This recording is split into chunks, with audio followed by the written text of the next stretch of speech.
Set to go! Ladies and gentlemen, it's time for the weekly beer show. I'm Travel Man Dan, the bear. I like it. What's up, Nate? Stouter Day? Happy Stouter Day! What's going on, man? All right. Hey, bear in the lead. The bear. All right. I like that.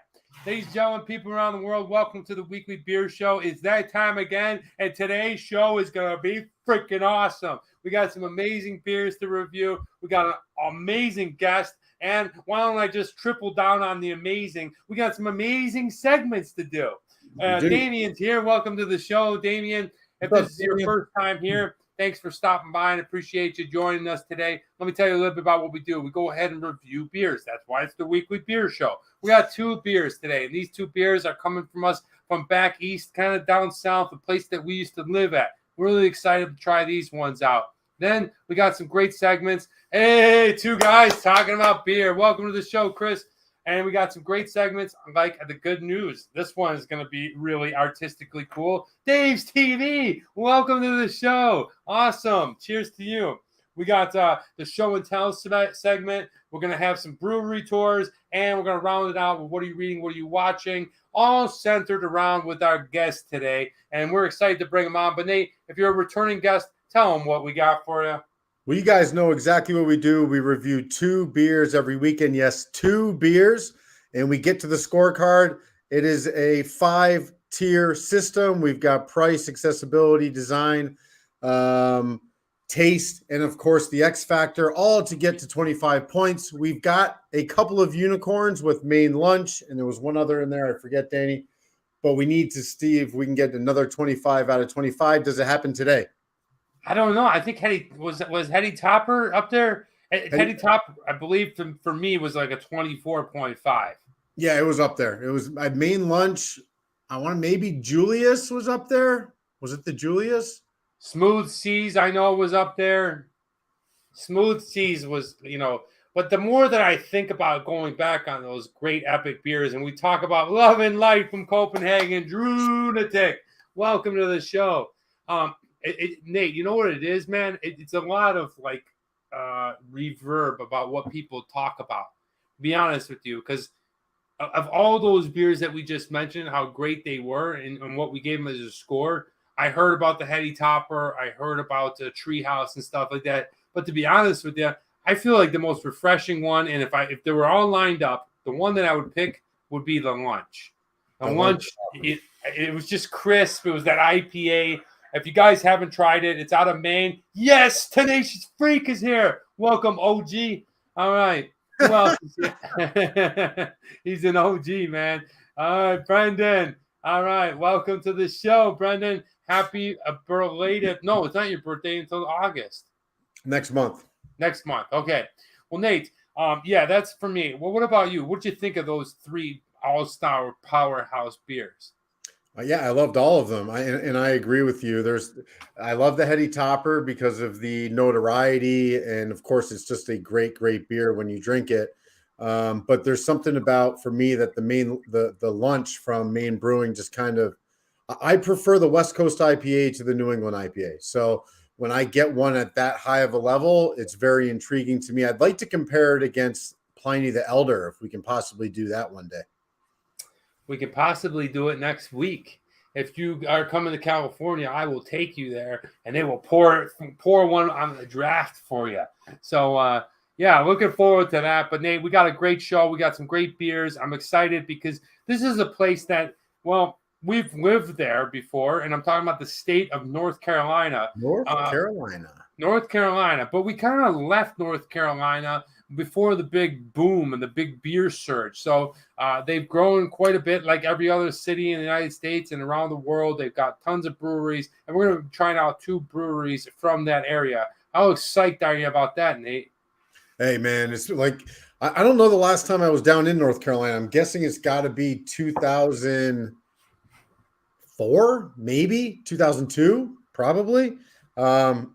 So it's been a while, and I remember like some of my first memories of actually trying or going to a tap house was in Raleigh, North Carolina. So I do miss North Carolina to a certain degree. I have a feeling if you and I would go back, it would look completely different to what we remember it from 20 years ago. And they have a burgeoning beer scene. I'm really pumped up to try 2 beers from pretty reputable breweries in that area. Yeah, I agree, Nate. I feel like they're all. I feel like just living on the West Coast, and look, the thing is 90% of the people in the West Coast are awesome, really great people, but the 10% that are shitheads really bring it down. So I feel like North Carolina, you didn't have a lot of that because LA is a big city, right? So we're gonna go ahead and reinvestigate that whole North Carolina scene. But we're just gonna start with today. And today we're going to be bringing on one of our favorite people, one of my favorite, definitely friends. And it was a friend of mine from college, the person that sent us the beer. What up? Wish you were beer. Welcome to the show. We're going to get into you in a little bit. But now, ladies and gentlemen, let me introduce today's guest on the show, our longtime friend from college, the guy who sent us the beer. Please welcome Kyle Foster. What up? Hey, what's up, guys? Good to What see you, up, David. Good to see you, Nate.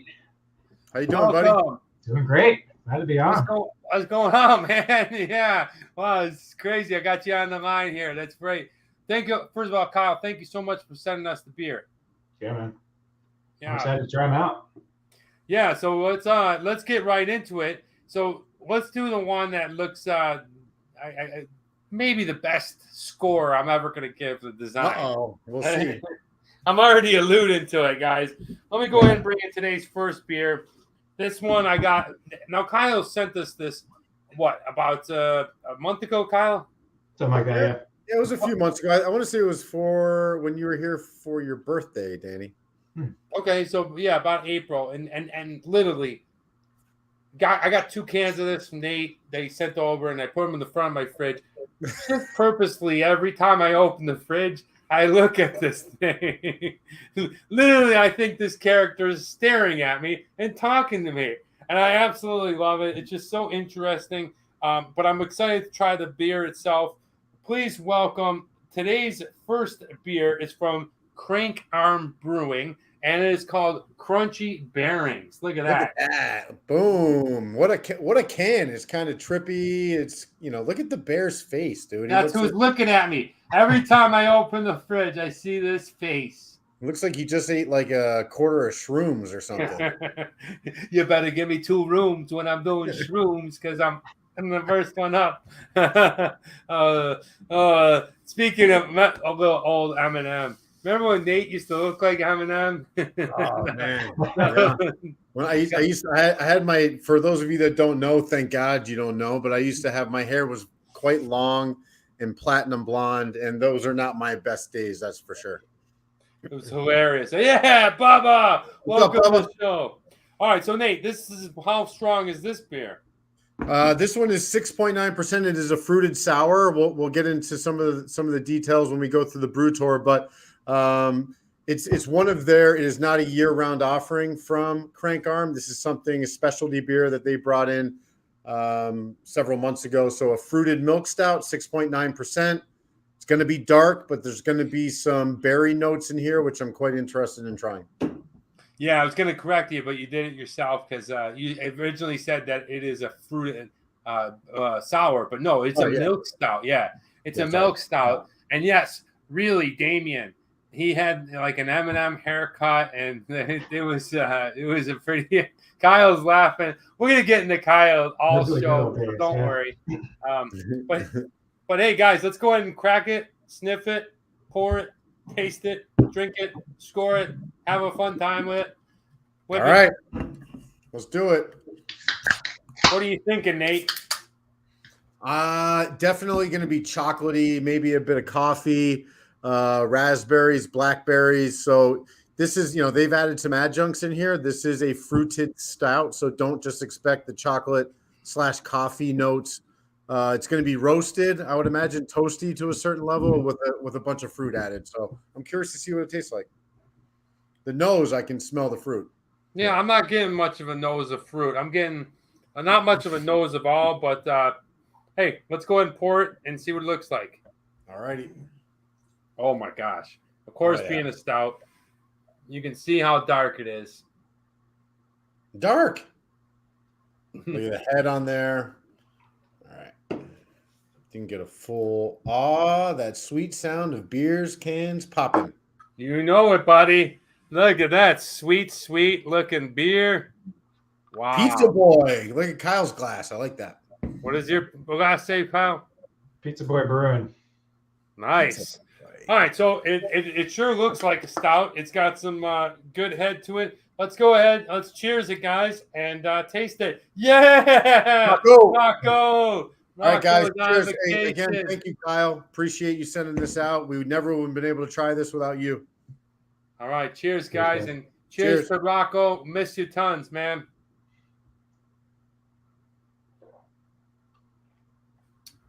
Oh, wow. Oh, wow. That's definitely. That is an interesting flavor. I'm going to get right into it. I wasn't sure how to go ahead and describe how I felt on the first sip. Love you too, Rock. Wow, there's just a lot of things going on in that thing.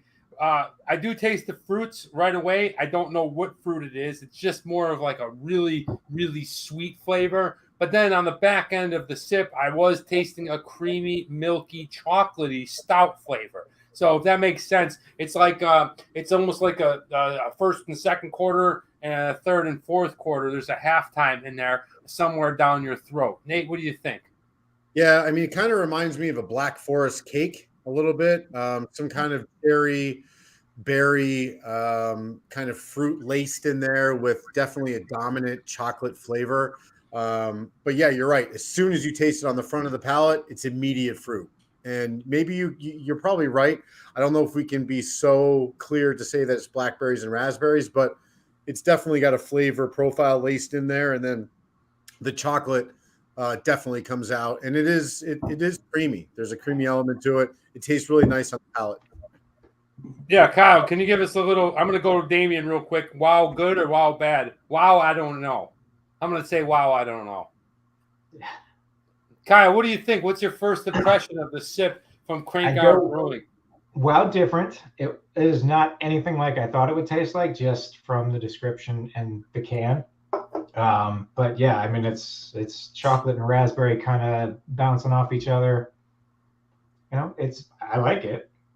If you guys ever had Russell Stover's chocolates?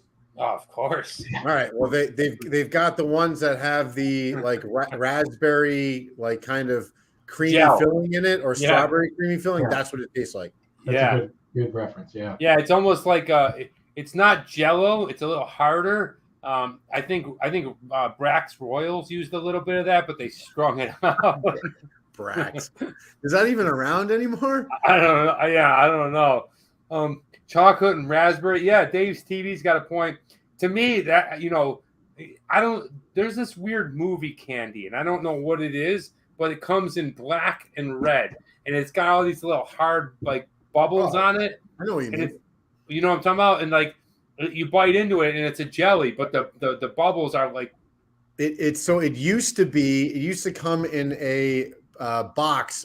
It had the plastic on the outside, and the inside it was like, I think they called it all sorts licorice, and those were the two pieces that were not licorice at all. They had those little like jelly insides, and then they had the balls on the outside. And what happened was later you were able to buy those at like penny candy stands for a penny each, and you had the blackberry and the raspberry, and then they turned into kind of be more in the shape of a berry as opposed to a disc. I remember that whole sequence happening as a kid. Huh. Yeah, I mean, good morning. Wish you would be here. Welcome to the show. I absolutely love, another reason I love Scandinavia and Denmark and Norway and Sweden and Finland and licorice. Iceland. Everything's licorice. And thanks to Drunatic that sent us the lacquers. Kyle, have you ever had lacquers? I have not. It's a salty black licorice from Denmark. All right, you guys want to see what we're talking about, Danny? You guys want to see? Yeah, please bring it up. All right, so here is the candy that we're talking about. I'm going to share this very, very quickly. Is this the lacquers, or is this what I just suggested it tastes like? You tell me. Yeah, there they are. There they are. That's what he's talking about. That's what this tastes like. Like if you were going to take that flavor Yeah. and then like drench it in Hershey's chocolate or something. That's what it tastes like. Yeah. It's. I mean, like I instantly knew what it was, but I didn't know how to describe this thing. What is this thing? These things are good, right? These things are really good. But anyway, I liked them when I was a kid. let's move on to Nate. This man below us here. This is Kyle, our friend from college. He has donated or sent us the beers. Tell us a little bit who you are, Kyle. Where do you live? What do you do? Give us the who, what, when, where, and why. Well, as Danny mentioned, went to college with both these guys in Rocky Mount, North Carolina, Westland. So great education there. I stuck around North Carolina ever since. I now live just outside of Raleigh in a town called Morrisville. So it's kind of in the triangle. So Raleigh, Durham, Chapel Hill, all the big ACC rivalries right here. For a job, I work at a company called Regeneron.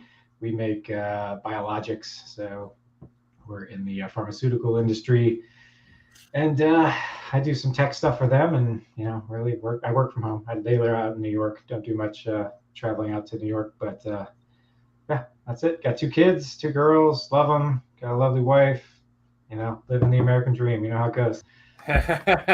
Yeah, and I know how you met your wife. Okay, Right, I will take credit. Tell Todd I'll punch him in his face if he ever thinks that, dude. I get credit. All right.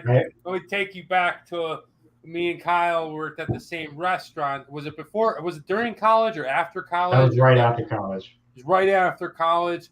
We were hosts at a barbecue joint, okay, called Daryl's. I don't know. do you remember Daryl's, Nate? Oh, yeah. Yeah. Did you work there, Danny? Yeah, it was the host with Kyle. Oh, yeah. When you said hosting, I was thinking a different thing. But yes, now I remember. I remember dropping you off to work several times. Yeah, Kyle and I were the host. It was like a barbecue. I mean, but like, I don't know, Texas Roadhouse style, whatever. And this girl, Jess, was a waitress. And, I don't know. We had another host. His name was Todd. Very nice guy. Very, very funny guy. Very friendly guy. But there's been some speculation over the years that he was the one that talked to Jess. But no, I'm the one who encouraged Kyle to go talk to Jess, and he ended up talking to her. And I'll take full credit for that, even though you kicked me out of the wedding party. I was waiting for that. I was going to start the show with, I kicked this guy. This guy kicked me out of his wedding. But there must have been a good reason for that. Yeah. Danny ghosted me. I was in Iraq trying to set up a wedding party while I'm out of country, and Danny wouldn't respond. So you know what? You don't respond, you don't get in the wedding. Look, man, that was back. I can't tell you openly on this YouTube what I used to party a lot, but things I didn't check emails. Let's put it that way. Not like that. I didn't check. But anyway, Kyle, it's so great to have you here. I'm so glad that you married Jess. You're happy. You got 2 wonderful kids that I think I met when I was there the one time, but they were young. But yeah, man, awesome that you're doing well. You're enjoying it. And cheers. Let's go ahead and cheers again, fellas. Look at this beer. Cheers, Kyle. Cheers. The Crunchy Bearings. So Kyle, like if to get on the subject of beer here. What is the beer scene like in the triangle area of North Carolina, Raleigh, Durham, Chapel Hill? Like, is it something that there's breweries popping up everywhere? Is it quite popular? It's still blossoming. I mean, as Raleigh has grown, so has the beer scene. Asheville in North Carolina kind of started it in this area. So they blew up, and they still got a ton of great breweries out in Asheville. And then Raleigh, maybe 4 or 5 years later, talking probably about a decade ago, really started having their own good breweries. So there's a couple that I don't know that I'd say there's any that have particularly made it nationwide, but definitely East Coast regional. There's some really good breweries. Gizmo Breweries out here in Raleigh. It's my favorite local beer. Wait, what'd you call it? What'd you call Gizmo? Yep. Gizmo, like the movie from the movie. Yeah. Don't feed after midnight or give them water. Exactly.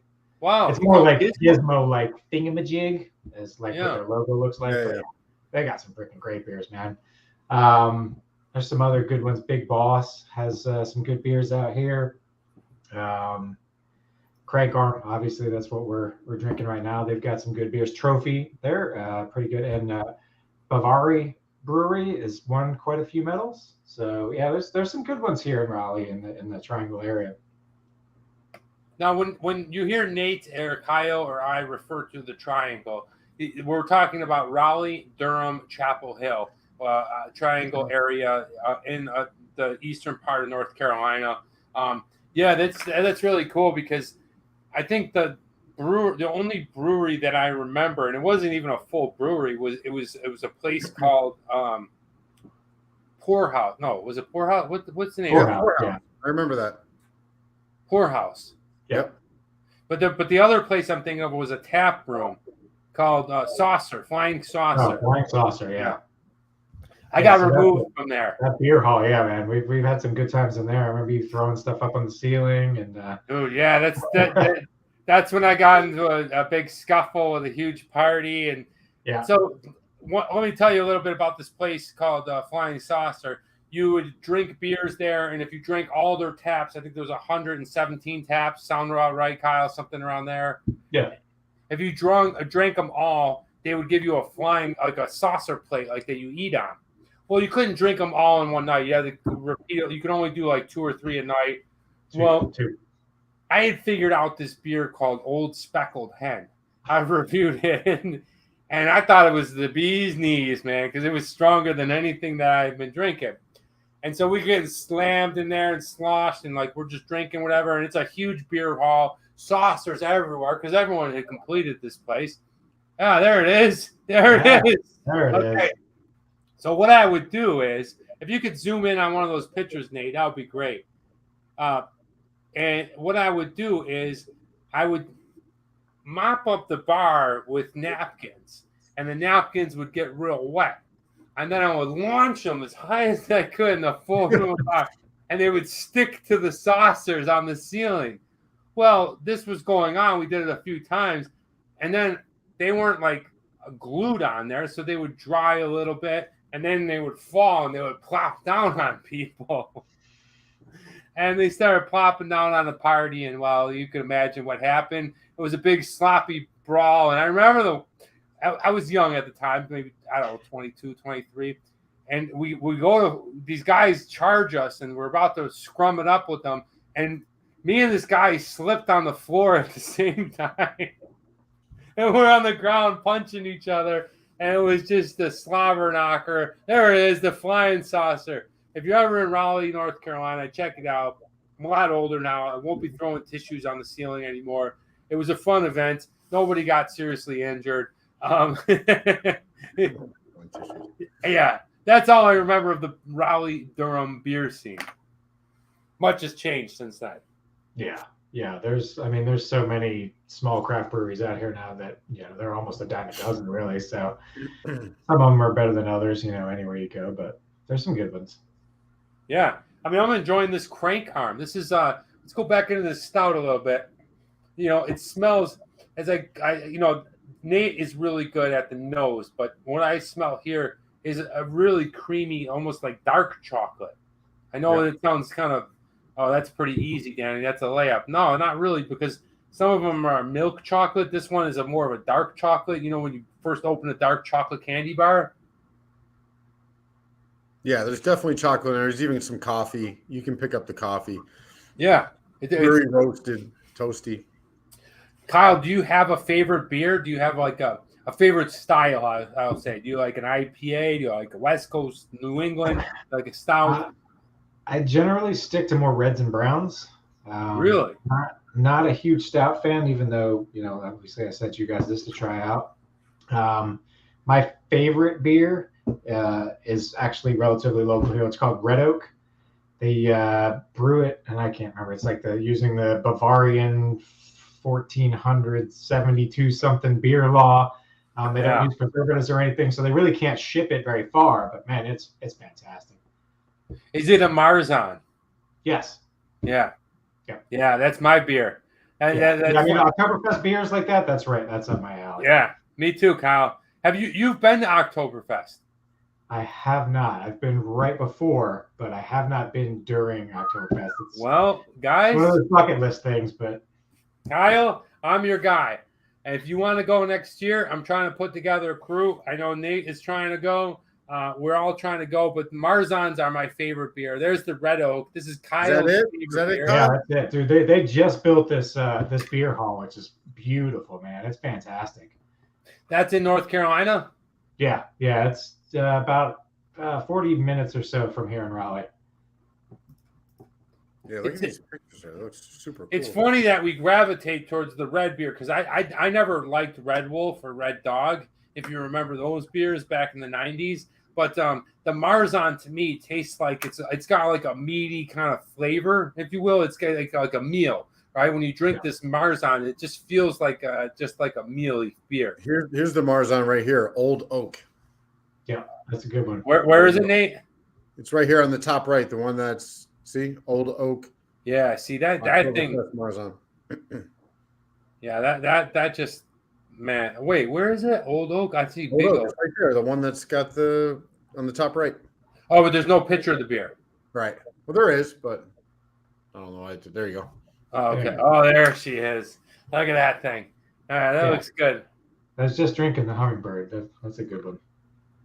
Okay. Well, guys, I'm going to go ahead and bring up a special point. And Kyle, I don't know if you ever heard of these guys before, if you checked out their show. You definitely should if you haven't. And to everyone out there, please connect with these guys. We had an amazing time as we hopped up on their show. You've seen their comment earlier. We're talking about the Wish You Were Beer show. And let me show you what these guys were able to accomplish.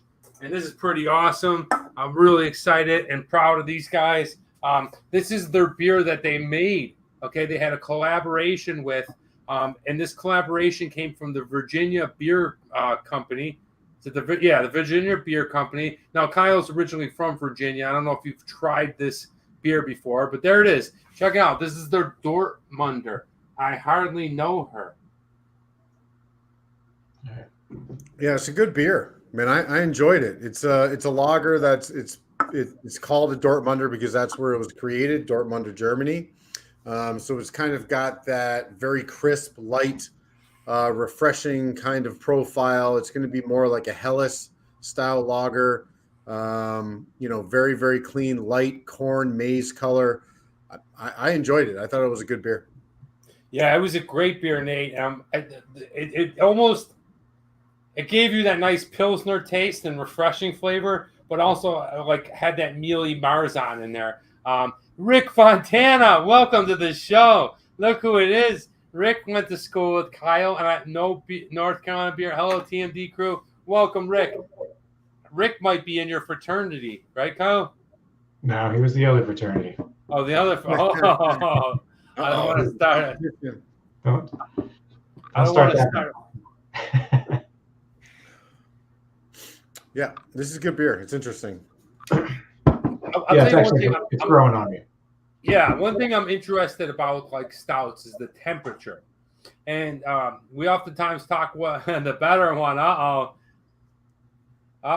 Kyle, you were in Lambda. That's the one. Yep, we were the Tri-Lambs. Good call. Nice. I knew it. All right.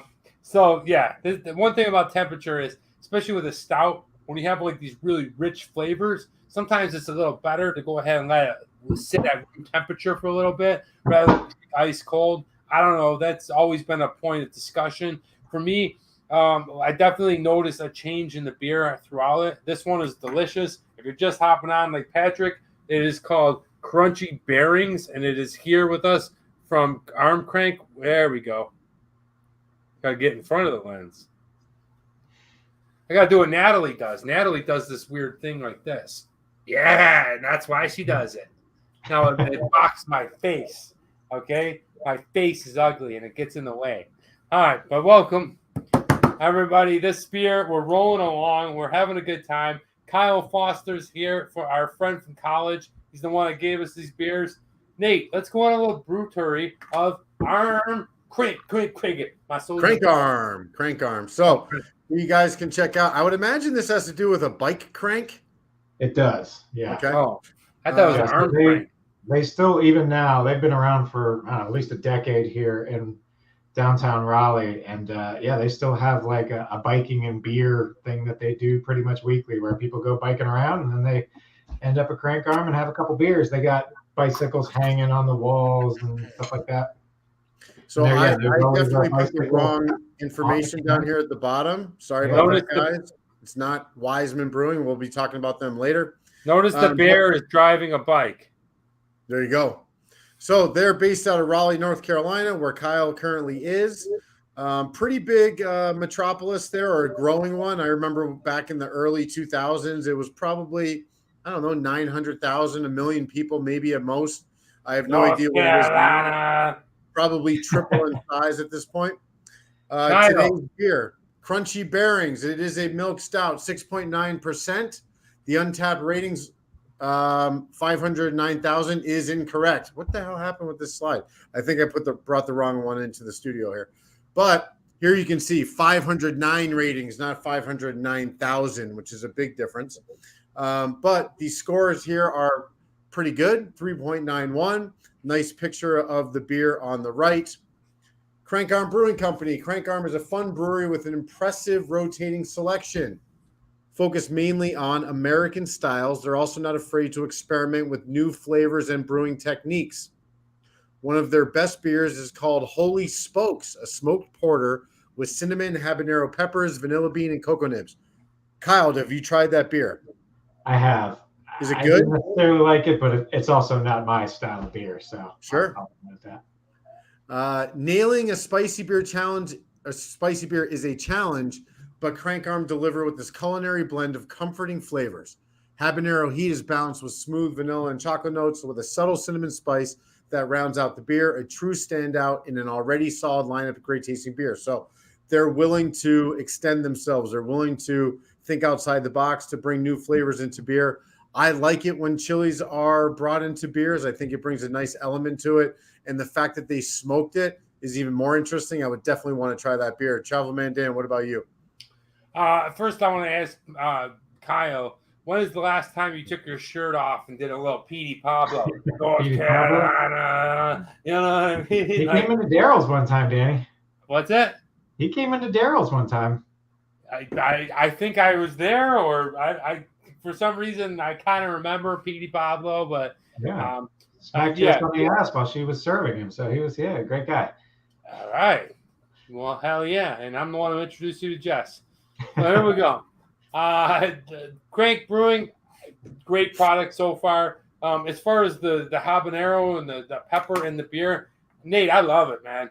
The one that I really like is at Huddle, and it's got like a really, really sharp boom. You're on fire right away, but then it smooths out throughout the beer. If they could somehow do that, I think I would definitely grow to liking these beers. Definitely a different element to the beer. Crunchy Bearings, delicious stout. They put their twist on it. The stouts I'm starting to see them dying down a little bit. I know that everyone was doing them for a while. They're just heavy, man. There's nothing you can say that you can't put down 6 or 7 of these.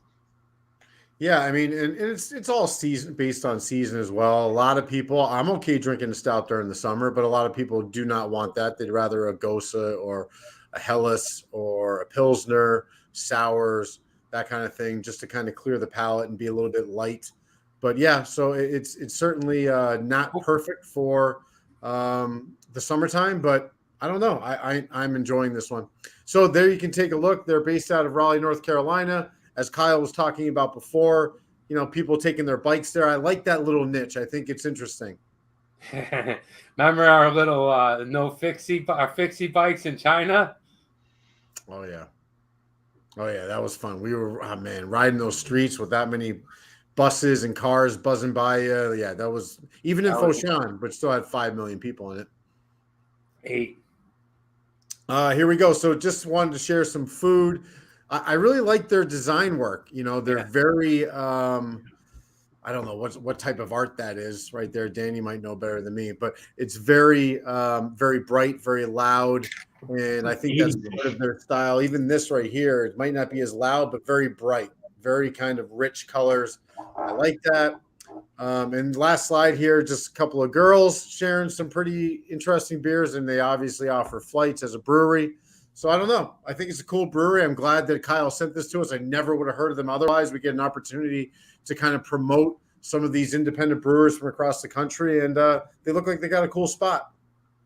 Yeah, that's a cool thing about like having friends in areas and stuff like that. Like, oh man, you should try this place, or sometimes they see our show Nate on Facebook or whatever, and they're like, yeah, but I go to this brewery and I go there all the time, and we might not know about that. Like LA, you get drowned out in this stuff, and Vegas too. And it's like, so thank you again, Kyle, for introducing us to Crank Arm Brewing.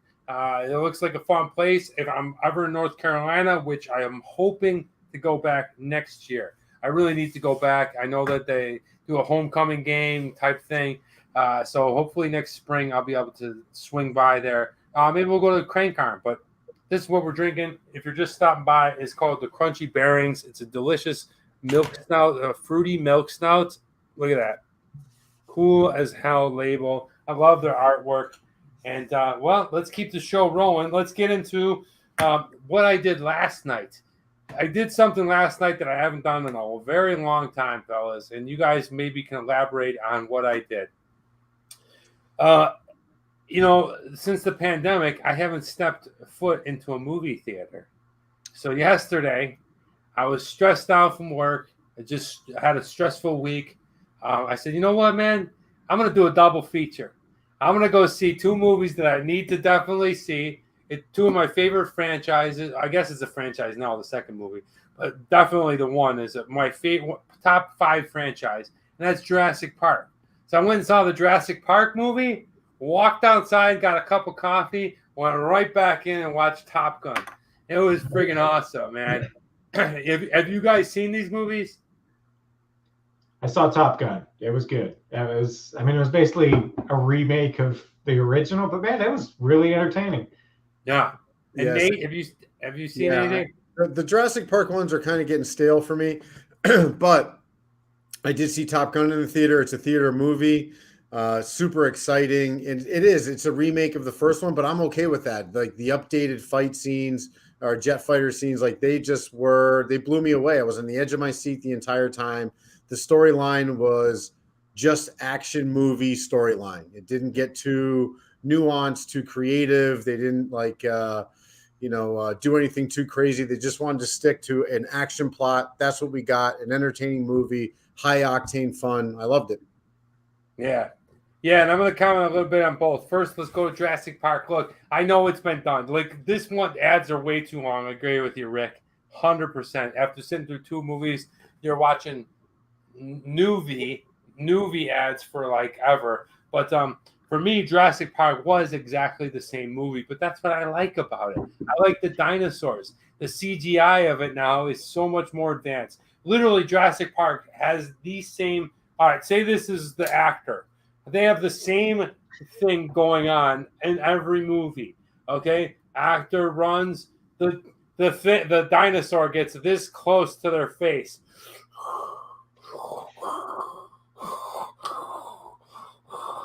and they somehow get away from it, snapping the lead character's head off.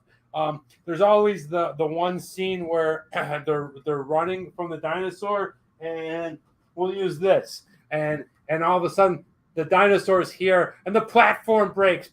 Oh no! And now this person's falling and the dinosaur's right here. That was there too. Like, these are scenes that are synonymous with Jurassic Park, and they were there. The person was it gets away. The car scene where they're always in the car. But you know what? Good for them, because that's what I like. I knew I wasn't going in seeing a David Mamet movie.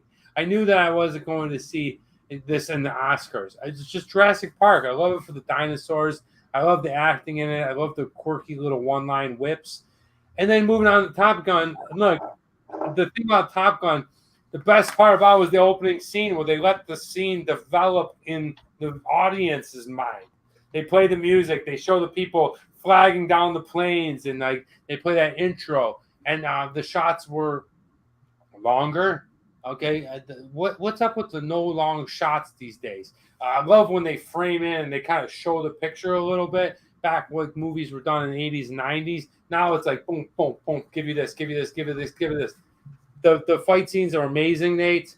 I was on the edge of my seat as well. And overall, I got to say, both movies were fantastic. I know I'll probably get killed in this in the comments, but actually, if I was going to go head to head, Jurassic Park for me. Jurassic Park. Hey, everybody's got their own opinion. And everyone's got. And listen, I worked on Top Gun. You can see me in one scene. Really? Yeah. Tell me, I'm gonna check for it. When they're in the classroom and you see John Hamm in the back like this, he's blurred out. That's actually your boy. So yeah, but I was also there the day they were fighting. All right. So anyway, I don't know if it ever made it to it, but because there was, they brought me in and they took me out, so I'm not sure if the actual day I was there actually made the scene, so it was blurred out. Basically, John Hamm couldn't make it there. They needed a body double. They called me because I kind of similarly looked like him, plus 35 pounds. But it was fun to be on set. Got a chance to meet all those actors. Miles Teller, really cool guy. Said hello to Tom Cruise, but that's about it. But very fun movie. Loved them both. Definitely go check them out. That's my take on that. Haven't seen either movie yet. Dave, I suggest you do what I did. Take a day where you can go and watch them both back to back. You'll absolutely love it. I love movies, guys. And being at the movie theater was just, I went to Universal City Walk where Universal Studios is, and just a great experience. No comments, huh? Yeah, cool. I mean, listen, I feel like Top Gun was that movie to bring people back into the theaters after everybody dealing with COVID. Yeah. I haven't watched. I don't recall the movie that I saw previously to Top Gun that was in the theater. I know I did see something. I just don't recall. But yeah, Top Gun brought people back, so it's a good thing. It's making tons of money all over the world, and it's deservedly so. Yeah, and you guys gonna go see Jurassic Park? No, not my jam. I am gonna go see the new Thor movie though. I do love the Marvel movies. Nope. No Jurassic Park. Thor, yeah, I'm in. Oh, Thor. See, the people. My friend asked me. He said, "What might do that on my vacation? Definitely Top Gun." Yeah, see. Don't sleep on Jurassic Park. For me, the Jurassic Park movies are better than Marvel movies. Although I heard this Thor one's great. I'm over the Marvel thing. I haven't seen a Marvel movie since Iron Man, I think. You're missing out then. They only I haven't watched them either. My last one was what's the one with Chris Pratt? Oh, Guardians of the Galaxy. That first one is the last one I saw. Which was good. Like this beer. It's got a sweet flavor, a creamy flavor, and overall, I definitely enjoy the crunchy bearings. How you guys doing on the beer? Good. Want to whack it back? Let's get into the good news, and then we'll whack it back and give it a score. All right, good news, guys. Check this out. I'm going to go ahead and show you this. Look at that. What does that look like? Something from Lord of the Rings? Yeah. Orc. All right, this right here is our good news. Creative, it's artistic, and I love it. All right, one of my favorite actors in Top Gun, John Hamm. So there's that. Love it. Student makes incredible origami statue with a single piece of paper. He made it for himself. What? One piece of paper. This amazing time-lapse video shows a student creating a 5'9" high statue from a single piece of paper. Chris Conrad took around 65 hours to design and then fold the dragon tamer figure out of a 19-foot square piece of paper. The 22-year-old works as a researcher for political consultants, but his passion is easy to befold. He spends an average of 20 hours a week on his original origami projects. Just making the 19-foot square to start with was exhausting, said the precision folder from New York. That was 6 hours for me. Every part of the project took longer and was more physically taxing than I anticipated. That said, I think the most challenging part was right at the end because the model was so heavy. I had to stand it up using a lamp. the skills Chris demonstrated in making the piece he picked up over the last few years. Check that out, guys. 5'9", it's a human being. Yeah, I mean, it's The pretty dragon cool. tamer. How is there? Where do you find a 19-foot piece of paper? Well, that's what he was saying, is that the hard part of it was getting that piece. So he probably pieced it together. He probably pasted it on and created 6 hours to create the 19-foot square piece of paper that would eventually be this Dragon Slayer. So that's today's good news. I think that's awesome. I think that's Chris Conrad from New York. And let's go ahead and celebrate his accomplishment. And what a great thing artistically to develop. And I bet you this guy does the next one's even bigger. Good job, Chris. That was awesome. Can you guys do any origami? Yeah, sure. I can do. I think I can do that one where you used to put your fingers in it and open up the different corners. You know, 1, 2, 3, 5, 7, whatever it was. Football and play. Yeah, that's about. Oh, dude, lunchroom football or lunchroom hockey. You do like this, and your little finger is the goalie. Yeah. Oh yeah, that was great. Good stuff. Games. Yeah, good stuff. Just like this beer, guys. This is from Crank Arm Brewing. This is the Crunchy Bearings. Look at this sucker. Great artwork. Let's go ahead and whack this sound and give it a score. What do you say, guys? Do it. Notice the glass. I tell you what, it's not an easy beer to whack back. I'm not gonna lie. Stouts typically aren't, as we all know. But let's get right into the taste. I liked it. I thought it was something different. Where a lot of times when you drink a stout, it's very chocolate forward. It's got that coffee flavor in it. This one gave it a nice little sweetness on it. No way on one piece of paper. Damn. Yeah. One piece of paper. I look, this stout, I don't got any complaints. But I wasn't loving it, right? I almost like a stout to be like a little more oatmeal flavor. I don't know, just a little more meaty. I think the sweetness is nice. Like I said, it had absolute separation. So it was okay. I'm not going to strike it too bad, but I'm going to give it a 3.5. So I'm going to go 3.0. I enjoy the flavor. It's a little on the sweet end for me.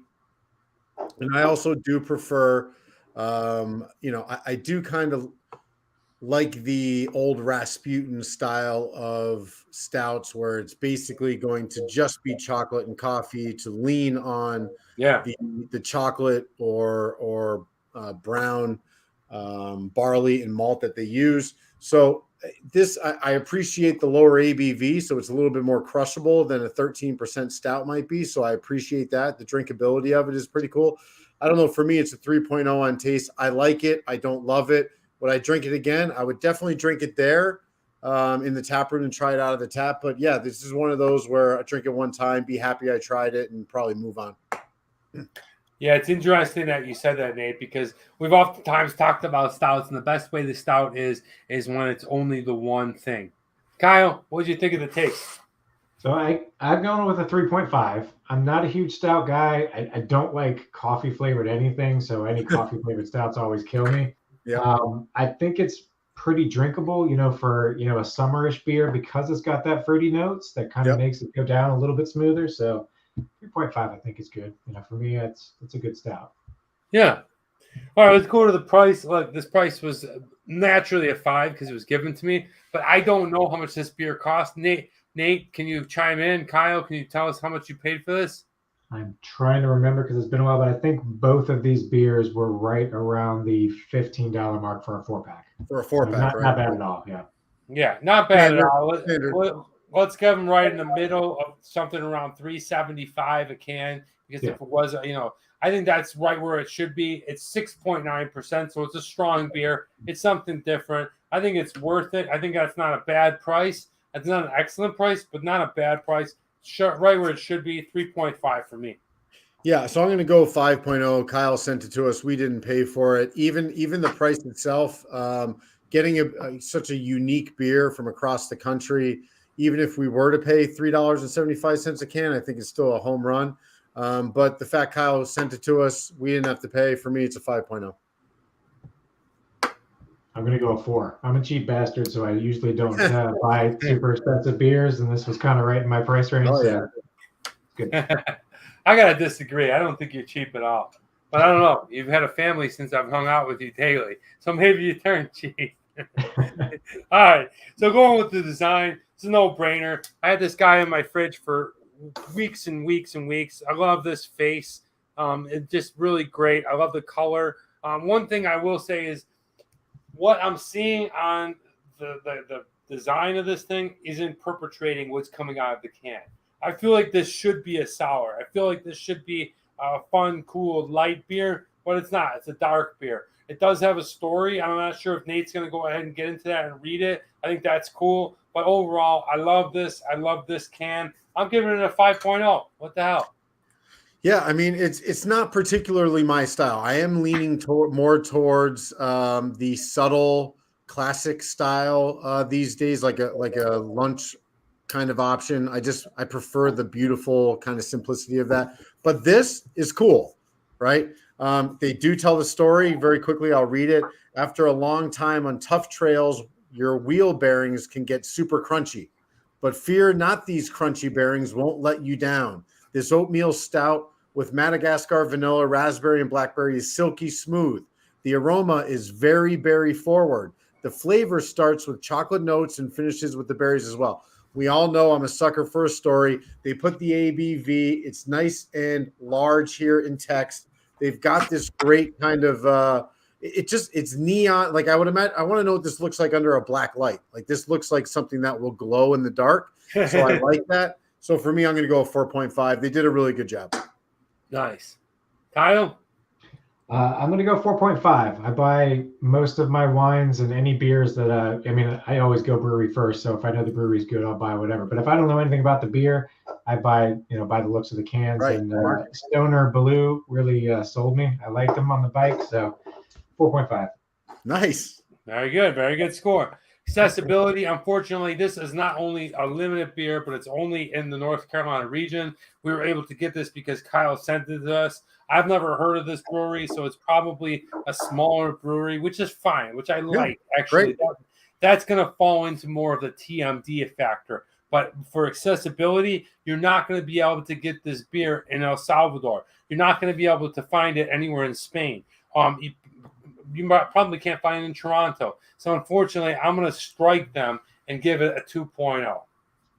Yeah, I'm going to go 1.5. Same reasons. Likely can't get this beer anywhere outside of the Triangle or North Carolina area itself. You might be able to get it North Carolina, Virginia, or Georgia, or I'm sorry, South Carolina.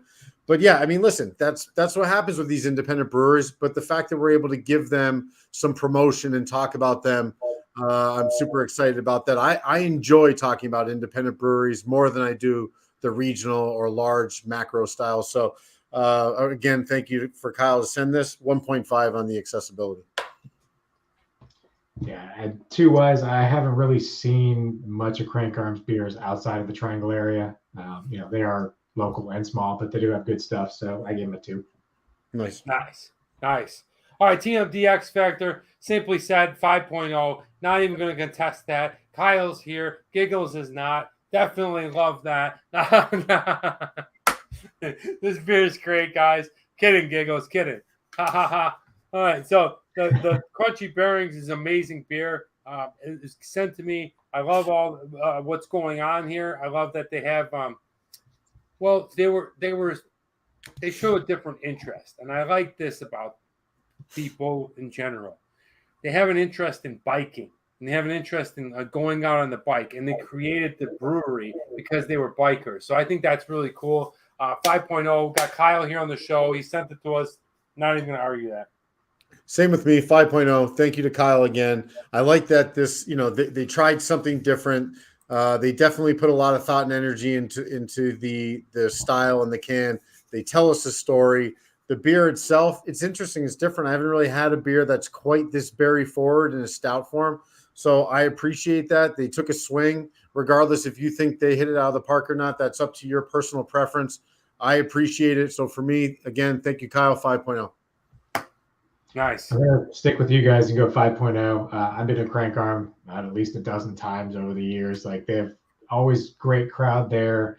You know, the whole biking thing, like you said, is really cool. Cool. And also, I like the fact that they are not afraid to take risks with their beer. I mean, they come out with some stuff that honestly I don't like at Good all. point. They come out with some crazy great beers that the combination of flavors are just amazing. So, you know, I give them kudos for really trying to branch out and just try new things. Great point, Kyle. Love that it may not fit your palate, but they're trying. Guys, I'm going to give Crunchy Bearing today on a score of 19. 19 for Crunchy Bearings from Crank Arm. Nate, 2. Whoa. Hey, wait. It was a good beer. I like. Listen, is it my favorite? No, but you know, the way that craft beer is right now is it's heavily marketed. You know, you're going to rely a lot on what you're seeing on the can. You're in the search for the unicorn. That's what the beer game is today. It's not buying a 30-pack of Red Dog or a 30-pack of Old Milwaukee anymore. You're trying to diversify, try different things. We got to do that today from a brewery. We wouldn't have been able to do that otherwise. So I enjoyed that. I thought it was cool. It's a good score, deservingly. Yeah. Kyle, what'd you give it? Dude, I can't do math, but I think it's at a 19. Yeah. Yo, Yeah. Yo, we're the RTP. Across the We're board. the triangle. We're the triangle of the Crank Arm Crunchy Bearings 19. All right, welcome. All right, guys, thank you so much. That was our first beer. This is the Crunchy Bearings from Crank Arm. This shit was delicious. Yeah, there we go. Okay, Crunchy Arm Bearings. Nate, did you get a new sign on the back? Yes, my brother got me the Lagunitas. This one? Yeah. He brought it from either Lake Tahoe or Reno. I don't know which city, but he was on a couple of day vacation and he brought that back. So it replaced the Stay Cool sign, which I definitely enjoyed. But there we go. Why don't you have them both up there? I'm too lazy to throw another nail in the wall. It happens.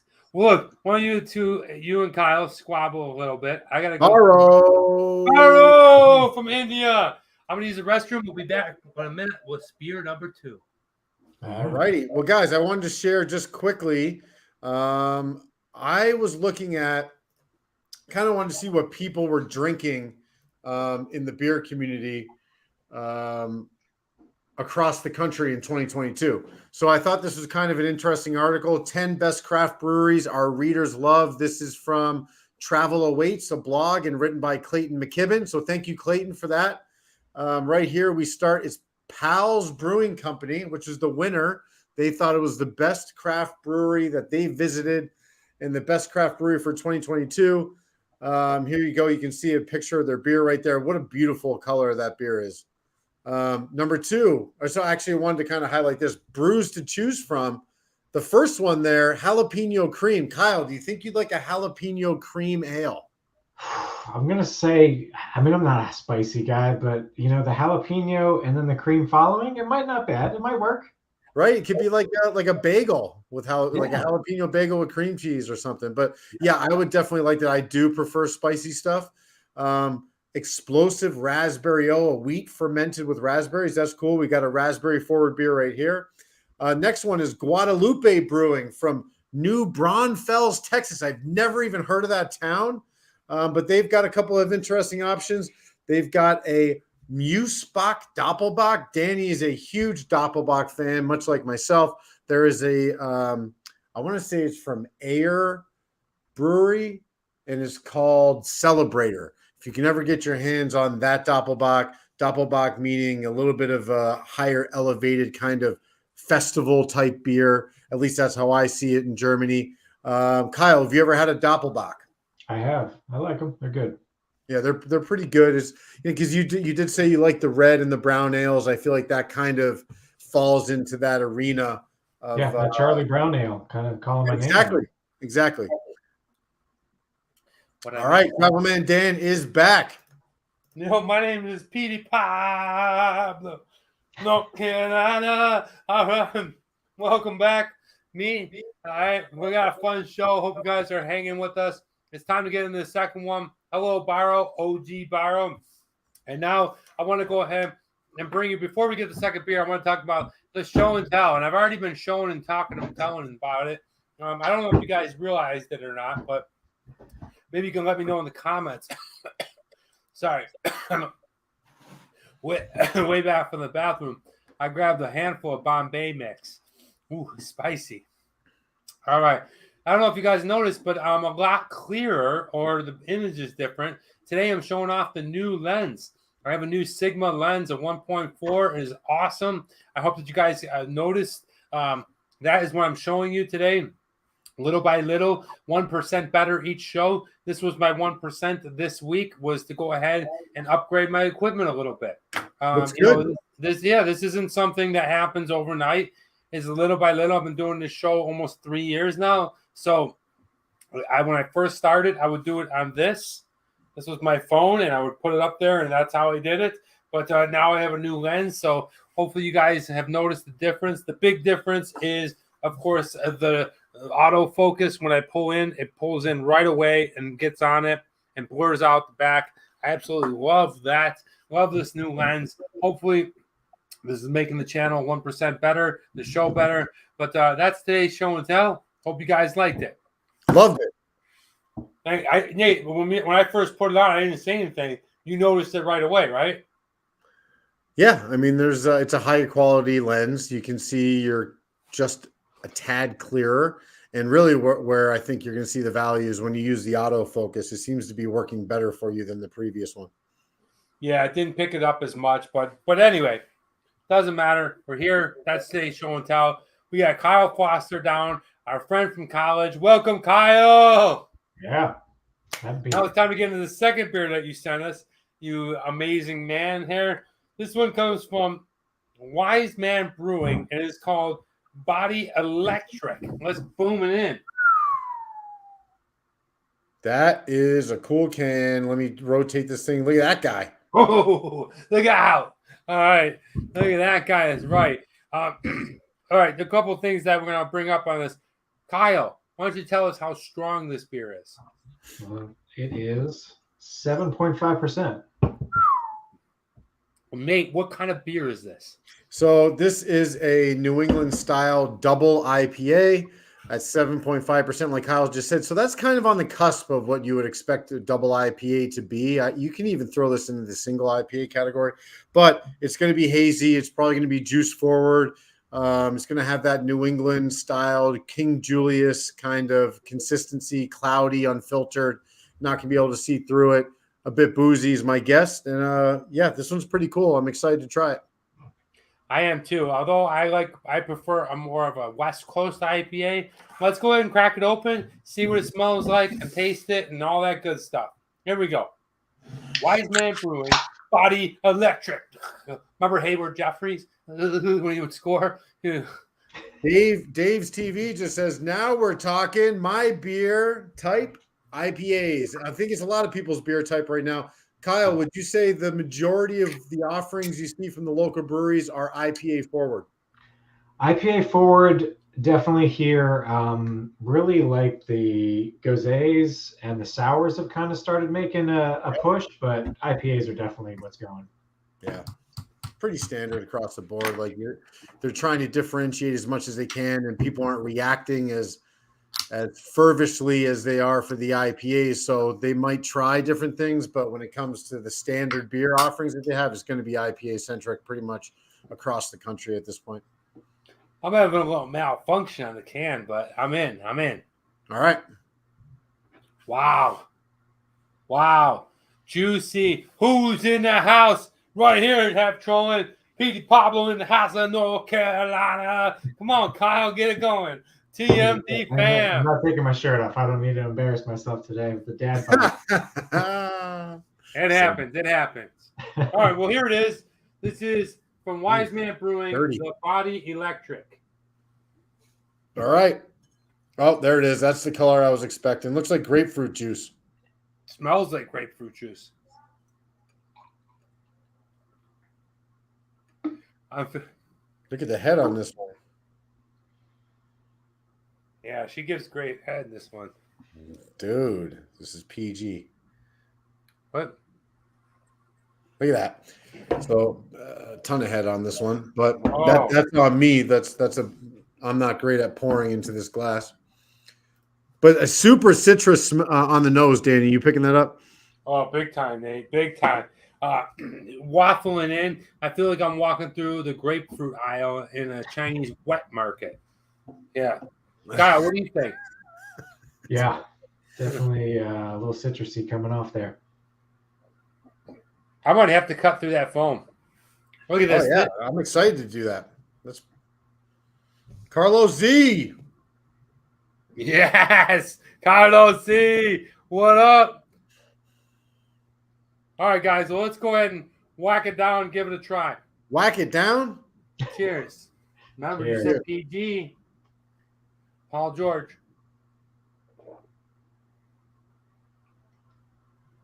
That is a hazy IPA. Oh, yeah. Right off the rip, dude. Quintessential. That All is right. a hazy through and through right there. Okay. Woo! I'll tell you what. First sip, I needed it. I needed it bad this time. Because when I went to the bathroom, I came back and I haven't eaten or anything, and I felt like I was going to pass out. So I took 2 handfuls of this Indian Bombay mix that you may have seen the rupee episode that I was eating. So my mouth's on fire. So 1, it was refreshing. 2, last weekend when I was at AJ up in Northern California, he brought a friend over that was strictly hazy guy. He had like 12 different beers, hazy after hazy after hazy. I like 1 or 2 hazies at the most. But after drinking 6 of them in a row, I kind of felt like I needed to try another one. This thing is quintessential hazy. Like Nate said, very strong, very citric forward. There's really nothing else to say about it. It tastes like a lot of the other ones, just really stronger and much boozier.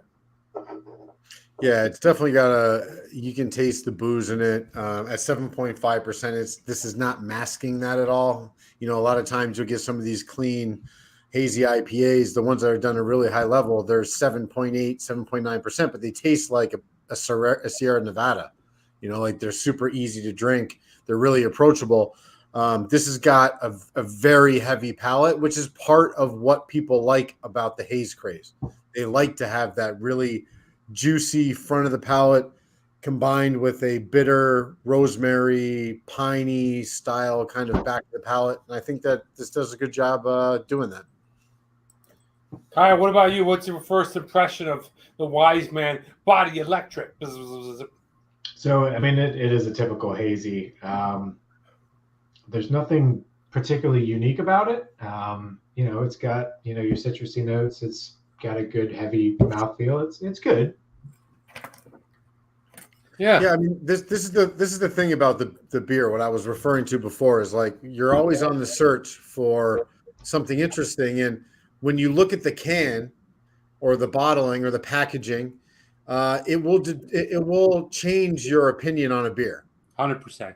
Right? Like, so we're in this world of like, 100%. you know, you like Revision out of Reno. They're a massively hazy forward brewer, and it's basically all the same thing, right? I mean, there's differences to them, but none of them are so super unique that you're like, oh my God, I found this hazy outside of the originals, the Heady Toppers and the ones I kind of brought everything through, and you can taste the purity of those a little bit more.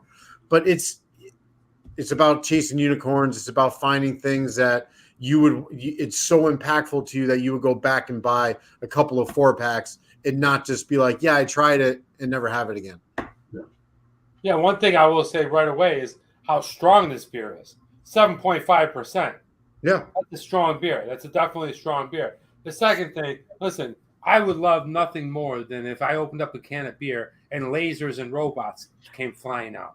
Okay? But a lot of these beers, the picture and the graphic sells me rather than the beer itself. It's very similar to what you had in Texas, what you had in Minnesota, and what you had in Colorado. They're all along that same thing. Wouldn't you guys agree? Yeah. I mean, to me, it's the same thing. Wine has the same, you know, setup. You know, a Chardonnay is a Chardonnay. You're looking at the bottles and saying, "Hey, that one's pretty freaking fancy," or "I like what's on that one," and you're going with that Chardonnay versus that Chardonnay. Do they taste the same? Yeah, probably about the same. There's nothing special a lot of times. It is. I think I bought this because that reminded me of Slimer. I was like, "That's Slimer. I like it. Go with it." no, that's a great point, Kyle. If you had a Chardonnay and a red wine, they obviously look different, they taste different, everything about it was different. If you had a Pilsner and a stout, you're drinking two different things.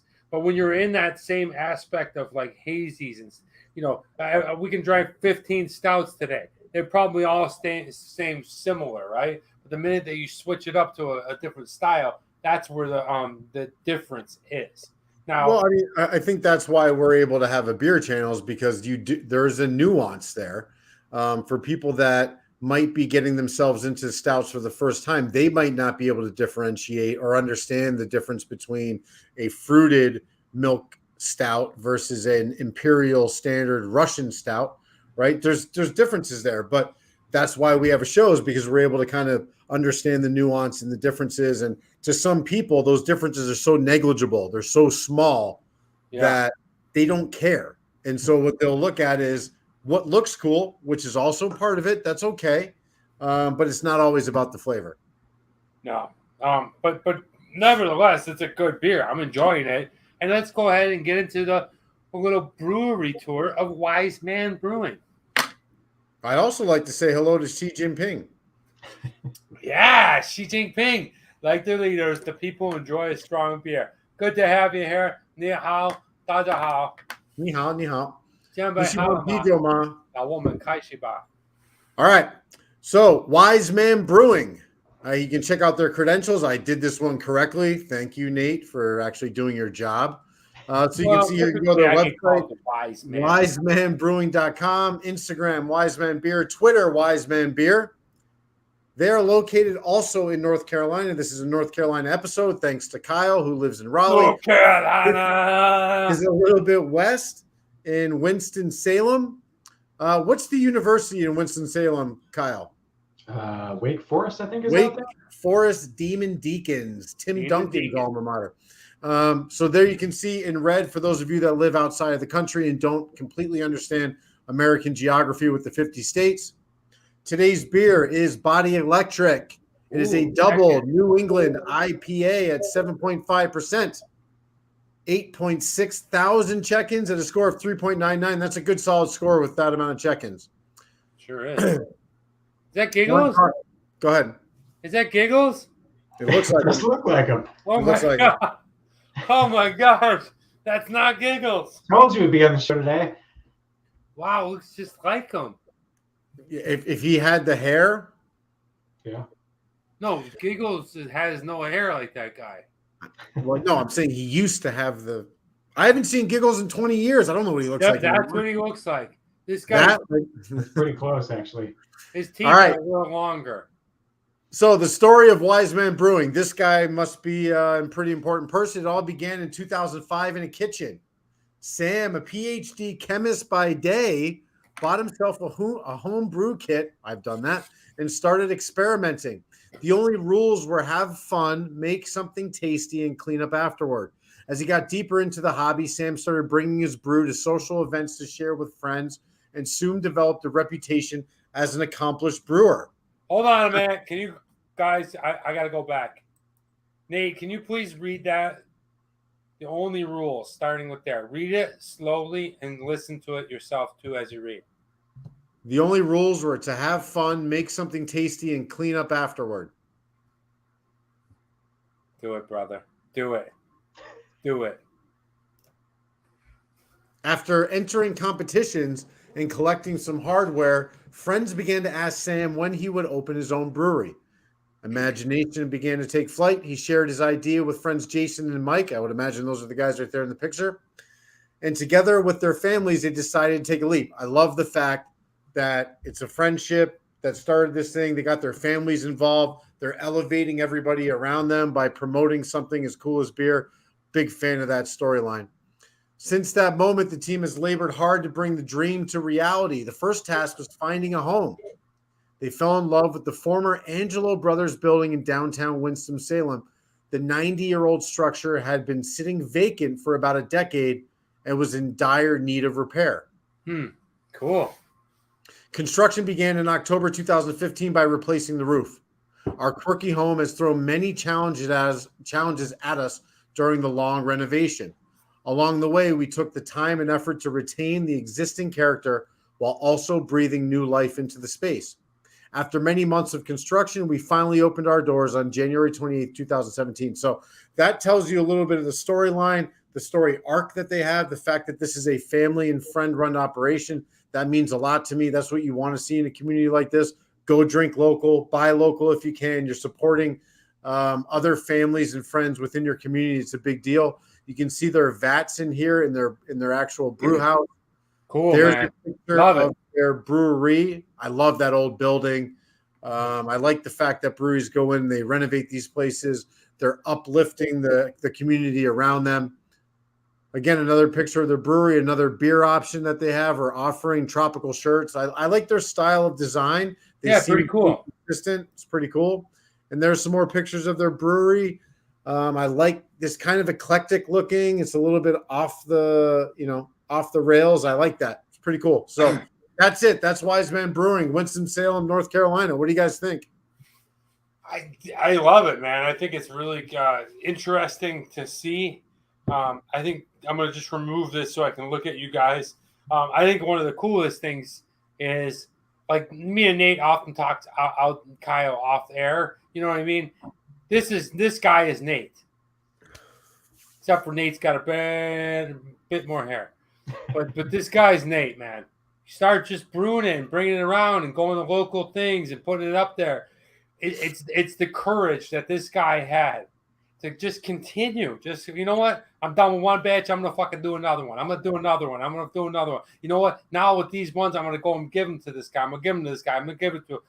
Love this story. Love it, because this is like the America, like, dream by an American that was so prevalent 50, 60 years ago. And yet it still goes on. And this guy's a perfect example. I will support Wiseman. I love that. It's a great picture, great place for a photo shoot. I got to agree, Damien. Lots of cool little contrasting things going on in the background. You have your little pops here and there, the level changes. But yeah, man, dude, I love this story, man. It's great. Love the beer. What can I say? Yeah, it's Kyle, good. anything to chime in? You know, I just realized after seeing that picture that I have actually been there. It was after doing a distillery tour, so I was pretty drunk by the time we got there. But I do remember they had a couple old school, like, arcade video game stuff. I noticed the little Pac-Man ghost there, and I was like, "Oh shit, I've been to this place." Yeah, it's a cool little place. How far is Winston-Salem from Raleigh?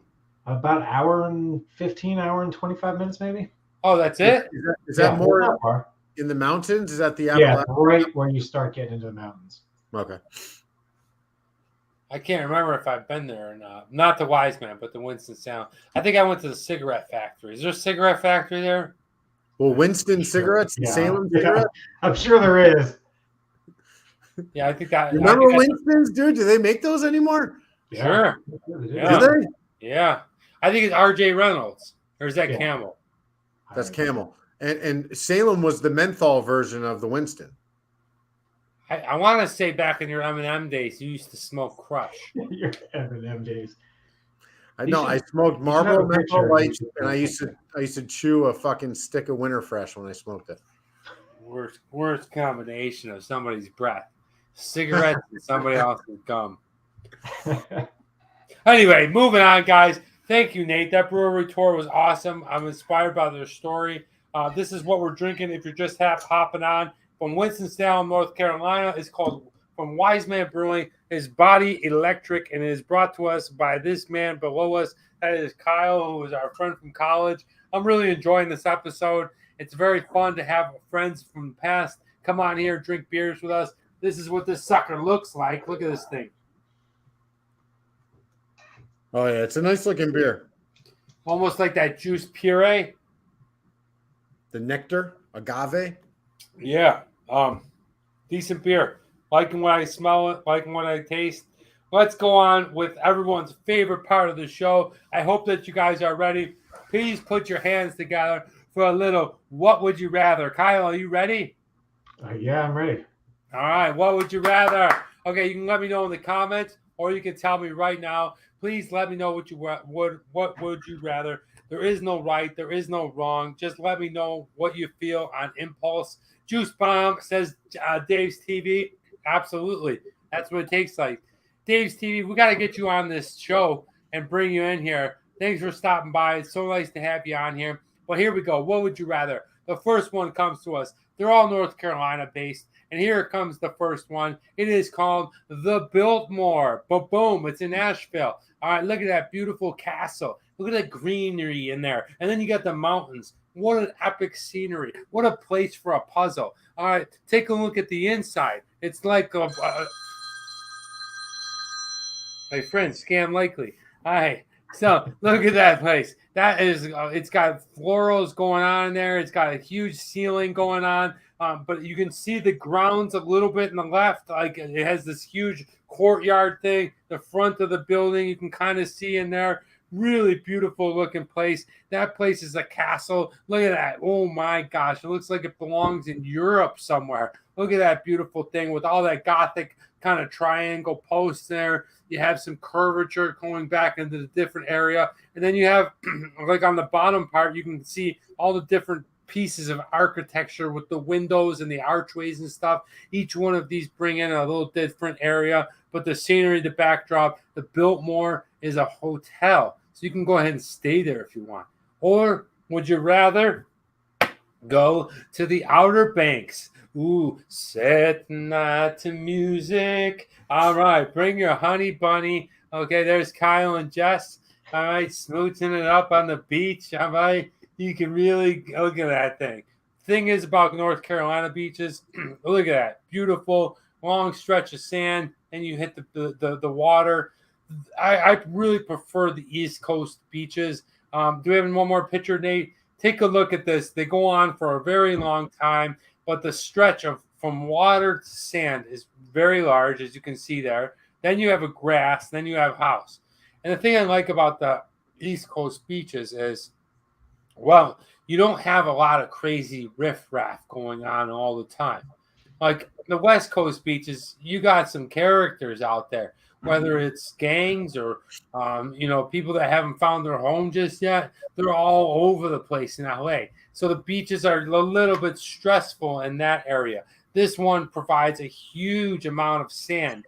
In LA, how it is, it's like, boom, the break of the rocks go off and then a little bit of sand, where you don't have this big stretch of sand. The water's, well, maybe a little bit colder over here, but that doesn't really bother me. Love the West Coast beaches, like Zuma beaches, but if I look at this thing, Outer Banks is one of the most coveted places in the United States. I think they made a TV show about it recently. Just a beautiful place. Where are you going to go in North Carolina? You're going to go to Biltmore and hang out at the hotel in the forest, or are you going to go to the beach and chum it up on the sand? That one's tough for me because I love the forest and I love castles, but like I said, the North Carolina beaches are just fantastic. I'm going to the Outer Banks. Well, that's my choice. Nate, what about you?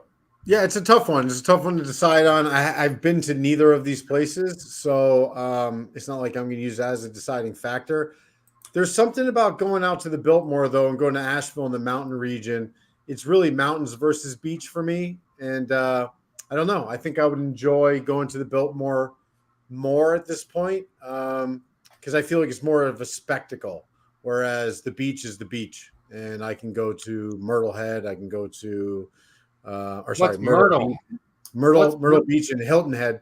Very, very similar and close to there. So for me, I would want something unique like the Biltmore. Kyle, what about you? So I've been to both, living in North Carolina. I grew up, we used to have our family reunions in the Outer Banks when I was a kid, even before we lived in North Carolina.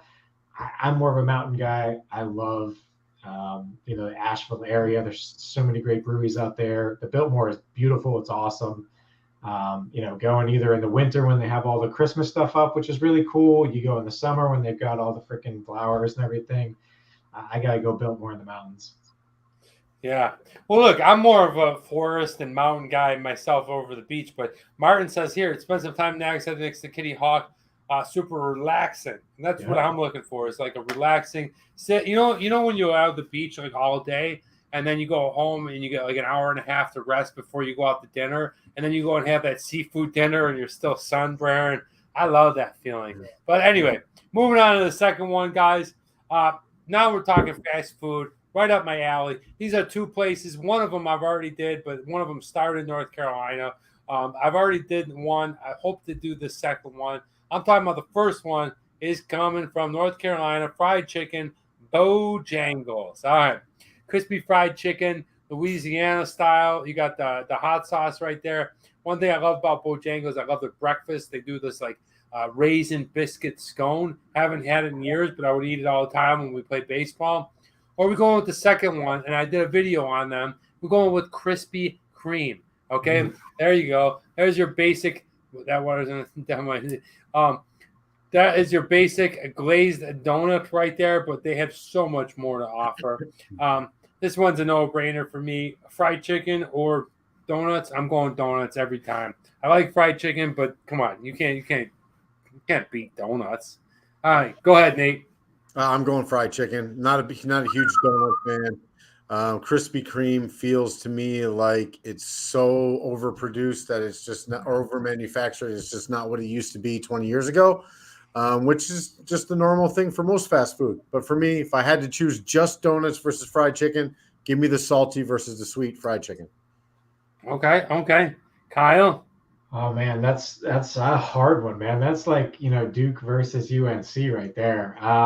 So I love a Krispy Kreme. You throw that thing in the microwave for 10 seconds, it freaking melts in your mouth. It's freaking fantastic. Maybe 10 years ago, I did the Krispy Kreme challenge here in Raleigh. They still do it every year. You start at NC State, you run 2.5 miles to the Krispy Kreme there in downtown Raleigh. You eat a dozen of those Krispy Kremes, and then you run 2.5 miles back to NC State. Oh man, you got to do it all in under an hour to beat the challenge, and I did it in like an hour and 12 seconds. I was so freaking pissed. A lot of people are freaking puking on the way back, dude. It's crazy. But I gotta say, I'm gonna go with Bojangles because after a night of having too many beers, there's nothing better than getting like a Bojangles chicken sandwich in the morning. Soak up all that alcohol and a little grease, man. That's good stuff. Camp Lejeune. Well, it's oh man, yeah. So shit, I forget what I was gonna say there. Apologies. Dave's TD said, I haven't eaten Bojangles since I stationed there at Camp Lejeune. Dave, I'm assuming you're a Marine. That's awesome. Mm-hmm. Thank you for your service, my friend. And early 90s chicken it is. Nobody's going with the donuts for me. But Kyle, I would love to see you throwing up on the side of the road. You know what I was thinking of, Danny? It reminds me. Sorry, what I was in my head was when Michael Scott eats the Alfredo sauce before he does the fun run. That's what I'm thinking of. Like, who would set out to run, then eat 12 Krispy Kreme donuts and run after that? It sounds like a disaster to me. Yeah. Well, Kyle alluded to the next one, guys. He already said it. So listen, this is a tough one. And if you live down in North Carolina, this is always at the forefront. It's kind of like Texas Tech or Texas. Ladies and gentlemen, where would you rather go to school? Who would you rather root for? Which team would you rather play for? Would be Duke or UNC?